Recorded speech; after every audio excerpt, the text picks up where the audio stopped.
Merci d'être fidèle à l'ORTM, l'Office de radio-télévision du Mali. Il est 13h à Bamako, même heure à Djismale, non loin de Néguéla.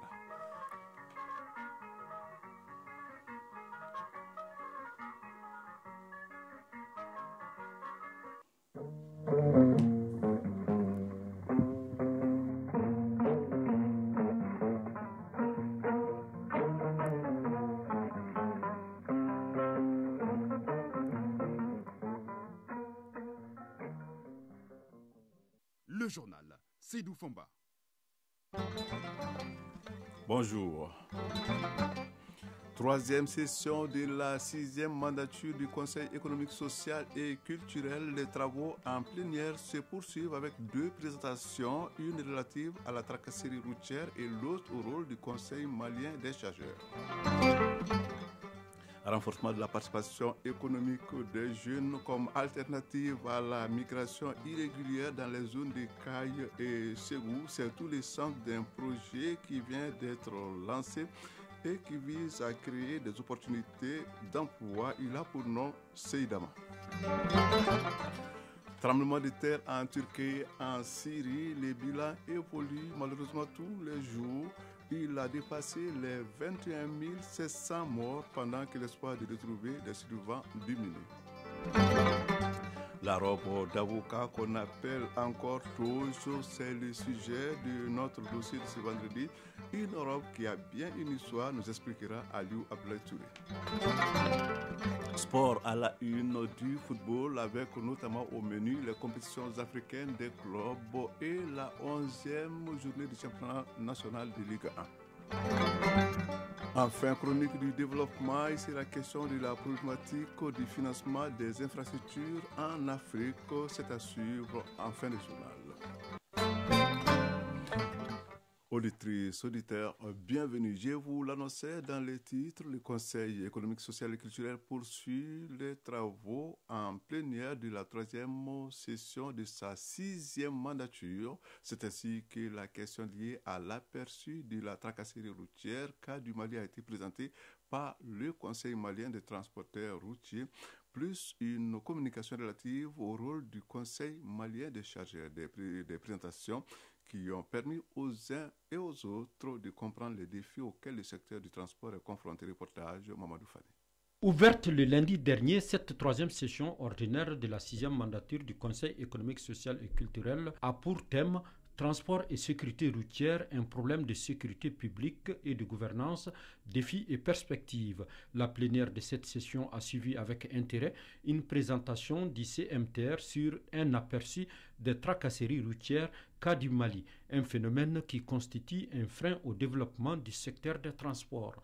Boubacar Kani, secrétaire général du CMTR. Les tracasseries routières causent des pertes en termes de temps, en termes de moyens financiers et en termes de mauvaise perception de l'image du pays. La plénière a aussi entendu une communication du Conseil malien des chargeurs relative au rôle du Conseil et ses préoccupations actuelles. Mamadou Sow, directeur général des transports. Nous avons eu à parler de la politique de transport, de la sécurité routière, du transport aérien, du transport fluvial, du transport ferroviaire. Tous les pans ont été développés. Cette tracasserie entrave la fluidité de la circulation et constitue aussi un manque à gagner considérable. Sidiki Magasuba, secrétaire général du Conseil économique, social et culturel. Ces deux communications ont levé deux coins de voile par rapport au transport.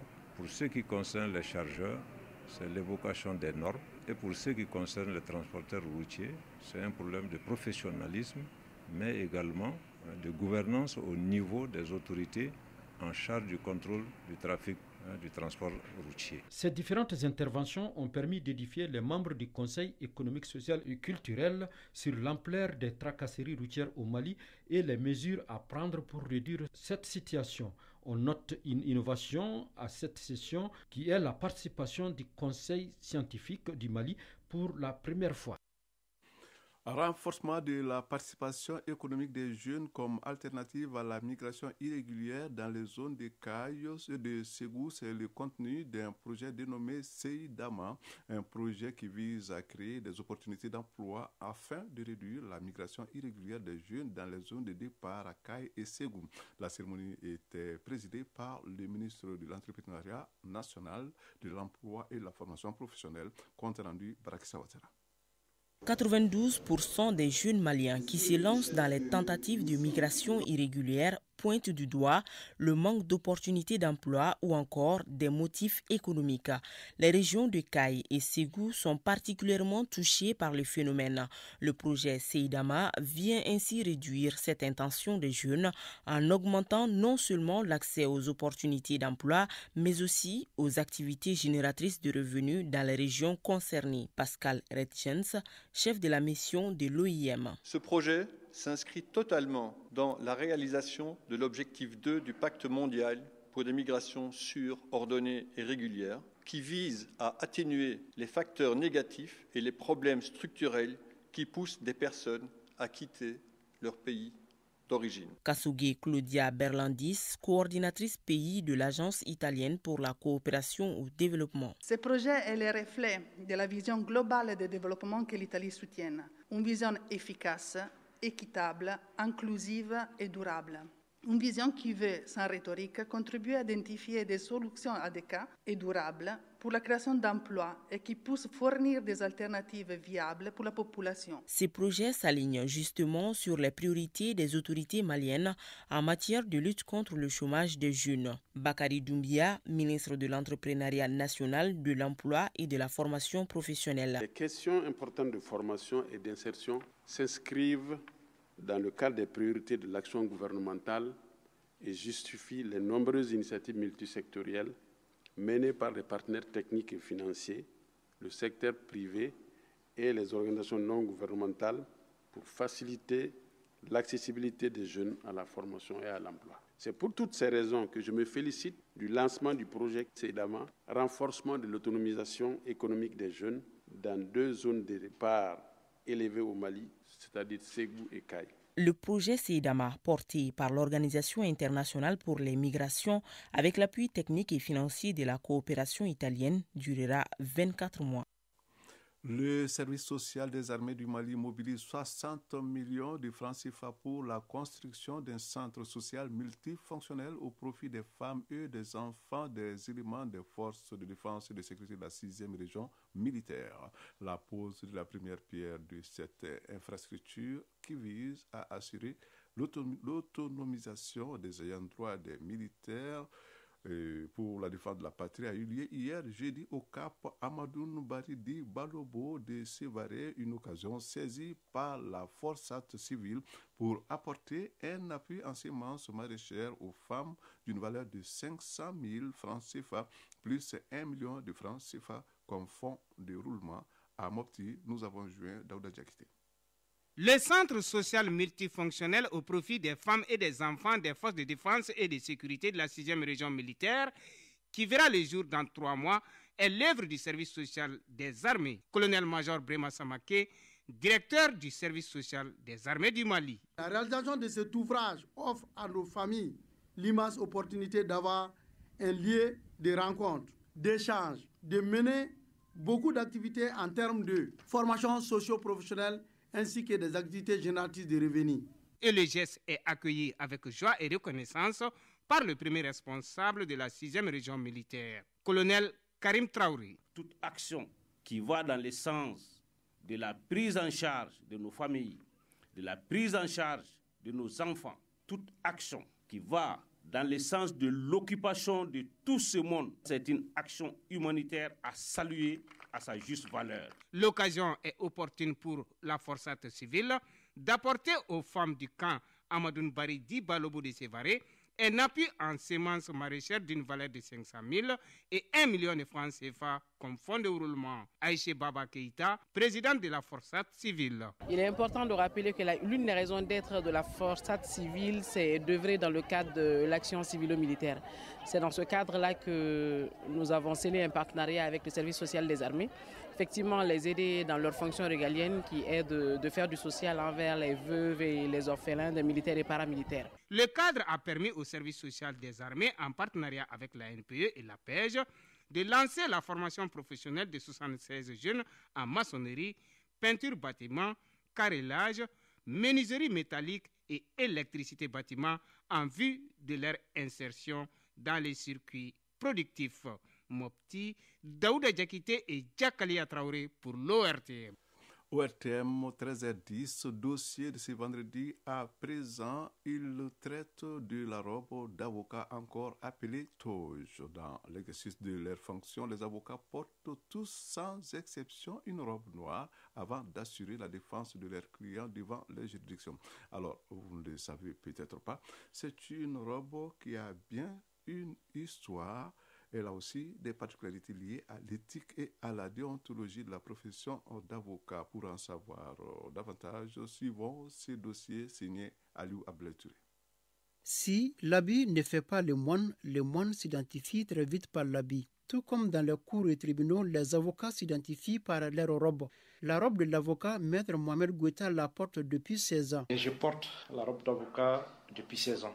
Et j'ai prêté serment en octobre 2006 et depuis je pratique cette belle et honorable profession. Alors on se pose la question sur le sens de la profession. Les explications de Maître Magandjalo sont sans équivoque. Un avocat, si vous voulez, c'est un juriste, un professionnel du droit dont les fonctions traditionnelles sont de conseiller, de représenter, d'assister et de défendre ses clients qui peuvent être des personnes physiques ou des personnes morales devant les juridictions, en plaidant pour faire valoir leurs droits.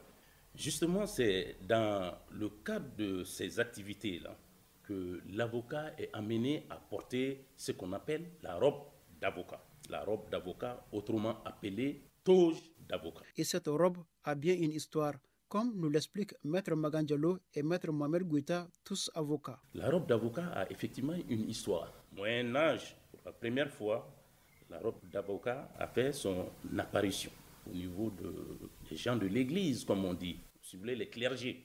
Parce qu'ils étaient considérés comme étant des sachants, des lettrés, qui pouvaient effectivement défendre les gens, défendre la cause des gens devant les juridictions.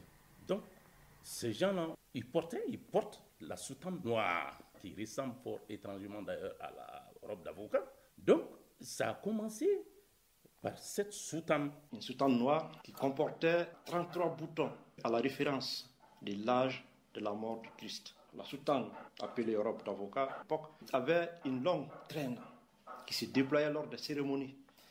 Ça permettait ceux qui suivaient le juge de ne pas trop s'approcher au risque de marcher sur la traîne et de trébucher. Au-delà de son caractère historique, la robe d'avocat présente quelques particularités selon les professionnels. Maître Mohamed Goueta est avocat. Les particularités d'une robe d'avocat se trouvent essentiellement dans sa couleur.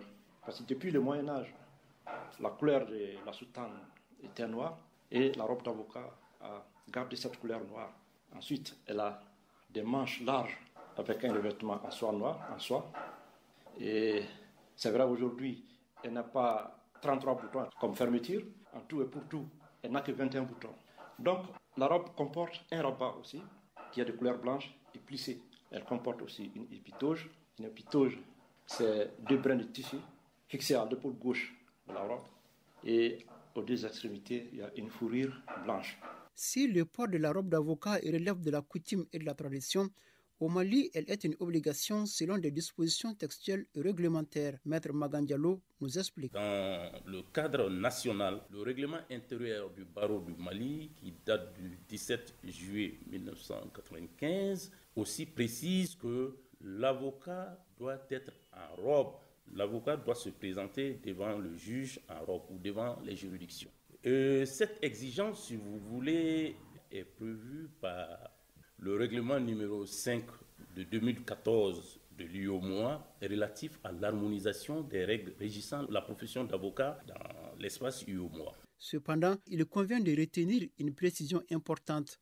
Entre la robe d'avocat et celle du magistrat, il existe une différence. Maître Magandjalo est avocat. L'avocat a toujours porté la robe noire dans toutes les circonstances. Il n'y a pas de changement. C'est pourquoi d'ailleurs je l'ai dit, l'avocat est appelé les hommes en noir. Contrairement par exemple aux juges, souvent dans certaines audiences, les juges, la robe de couleur rouge. Et très généralement c'est lors des assises ou audiences solennelles et autres.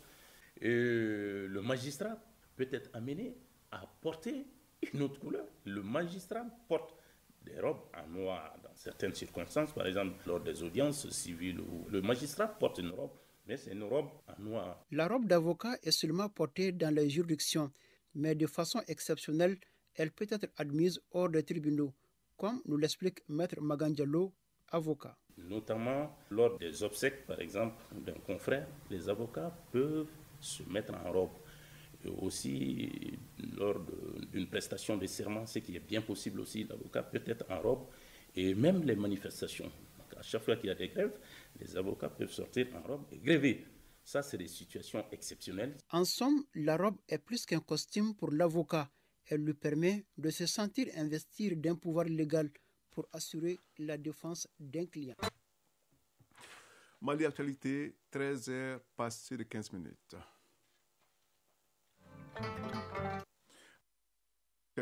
Après l'actualité nationale, place à l'actualité internationale. Le ministre russe des Affaires étrangères, Sergei Lavrov, poursuit sa visite en Afrique.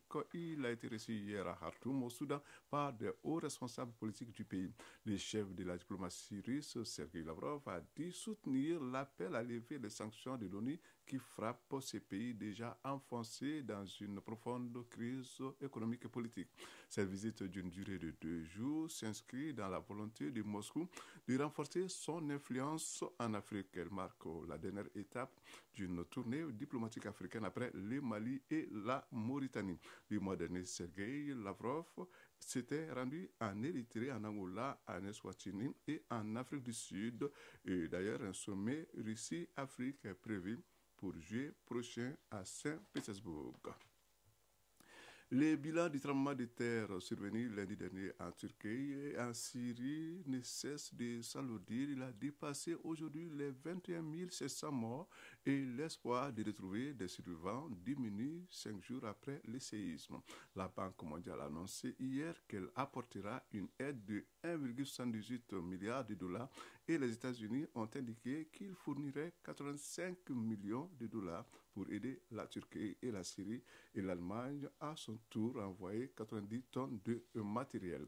Au Burkina Faso, au moins 10 personnes ont été tuées lors de l'éboulement d'une mine d'or artisanale. Le drame est survenu mercredi dernier à Dohoum, une localité aurifère dans l'ouest du pays. L'annonce a été faite par les responsables d'une association d'orpailleurs. Le président sud-africain Cyril Ramaphosa s'est adressé hier aux parlementaires au Cap à l'occasion de son discours annuel sur l'état de la nation. Il a déclaré l'état de catastrophe nationale face à une crise énergétique plus que préoccupante, comme il avait fait pour le Covid-19. L'état de catastrophe nationale permet principalement de débloquer des fonds exceptionnels. Cette mesure d'urgence intervient tandis que l'entreprise nationale sud-africaine Eskom ne parvient pas à produire suffisamment d'énergie avec ses centrales à charbon vieillissantes et que le pays a connu en 2022 l'une des pires années en termes de coupure d'électricité. Le président brésilien Luiz Inácio Lula da Silva est en visite aux États-Unis. Il sera reçu aujourd'hui par son homologue Joe Biden. Au menu des échanges, l'attaque des partisans de l'ancien président brésilien Jair Bolsonaro contre le Parlement à Brasilia le 9 janvier dernier. Joe Biden appelait son homologue Lula pour l'assurer de sa solidarité avant de l'inviter à Washington.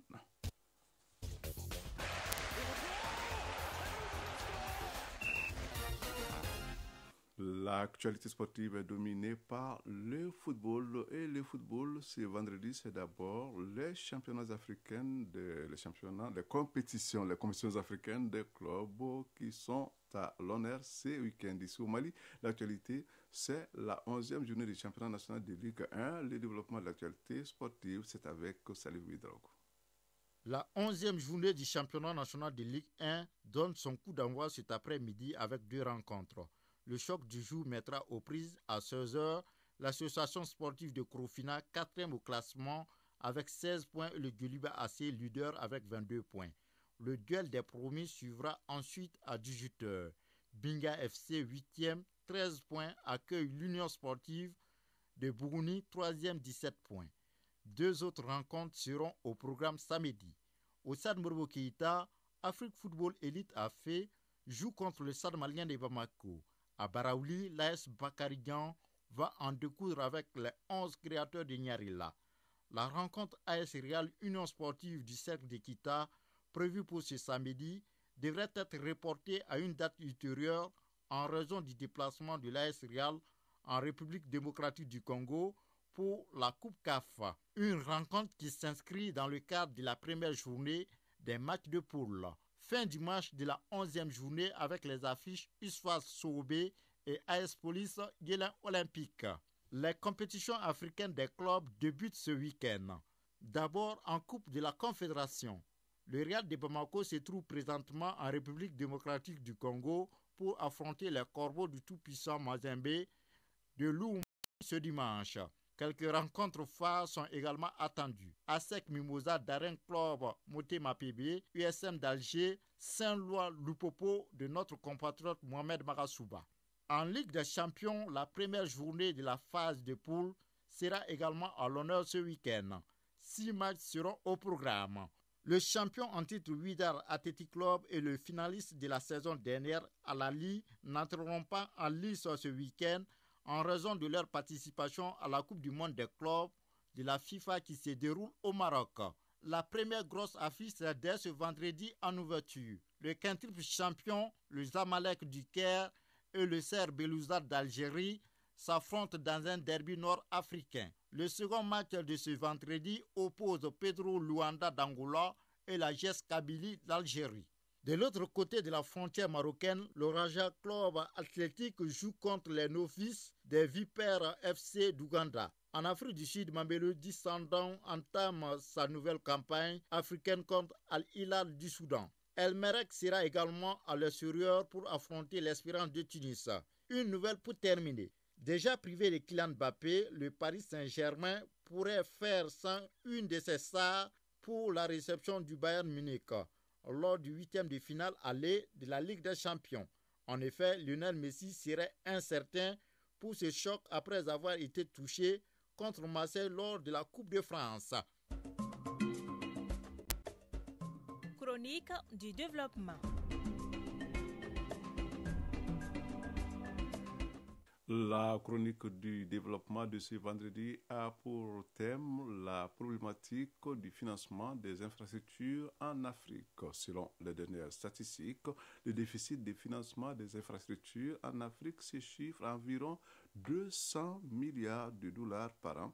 Comment et où trouver ces fonds? Les dirigeants du continent s'étaient réunis à Dakar pour convenir d'un mécanisme de financement des détails dans ce numéro avec Soumaïla Berté et Marc Daméli. Le financement des infrastructures est une question majeure de développement en Afrique. Cela est d'autant plus vrai que notre continent reste le moins nanti en matière d'infrastructures qui soient à même de booster son développement. Alors, quel rapport y a-t-il entre les infrastructures d'un pays et son niveau de développement? Écoutez Modibo Maoumakalou, économiste. La question des infrastructures est éminemment importante. Elle est stratégique et même névralgique, dans le sens où, vous savez, il y a une corrélation positive entre les infrastructures qu'un pays possède et son produit intérieur brut.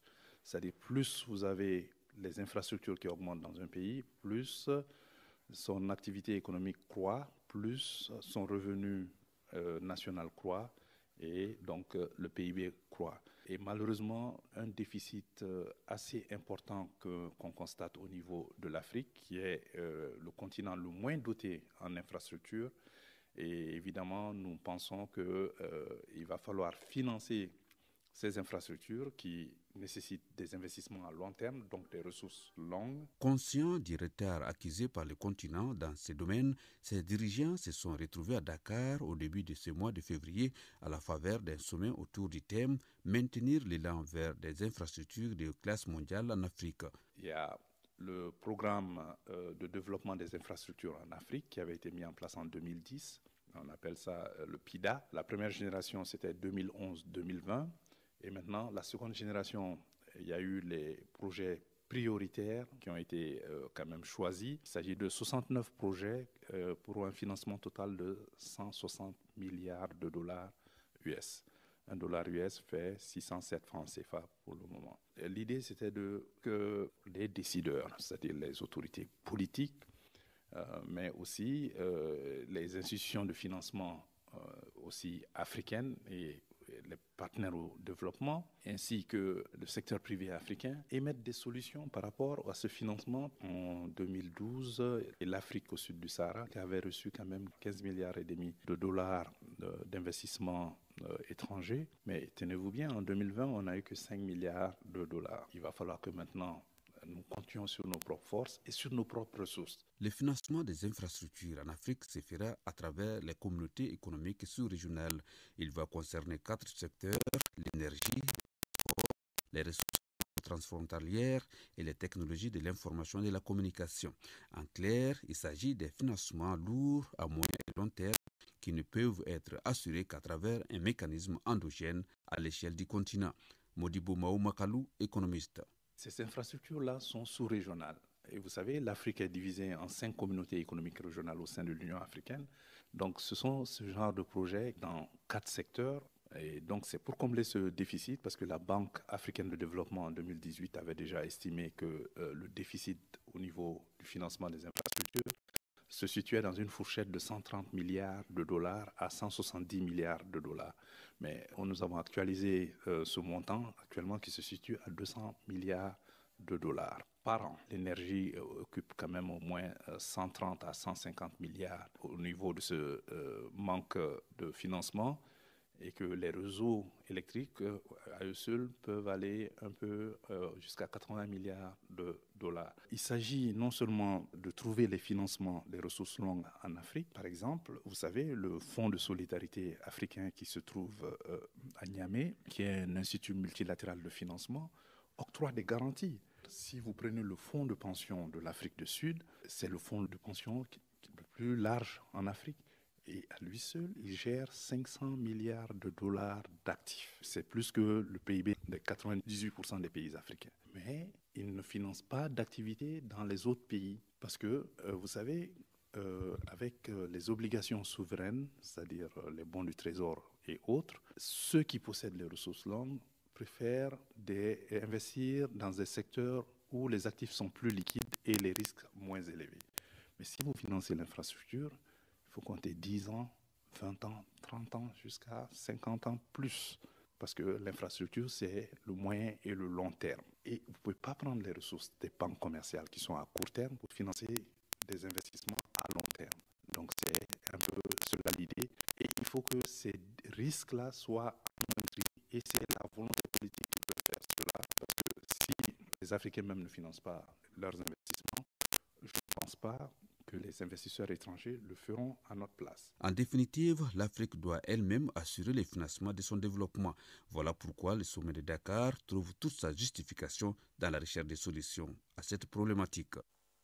Vous retrouverez Soumaïla Berté dans une semaine pour, bien sûr, un autre numéro. Et c'est tout pour ce journal. Une présentation de Seydou Foma avec la complicité technique d'Alimata Ouattara, réalisation d'Ossé Baba Diarra, mise en ligne Marcel Tessougué, le tout coordonné par Brahma Traoré, l'infatigable. Merci de nous avoir suivis. Prochain rendez-vous avec l'actualité, 19h30. Au revoir.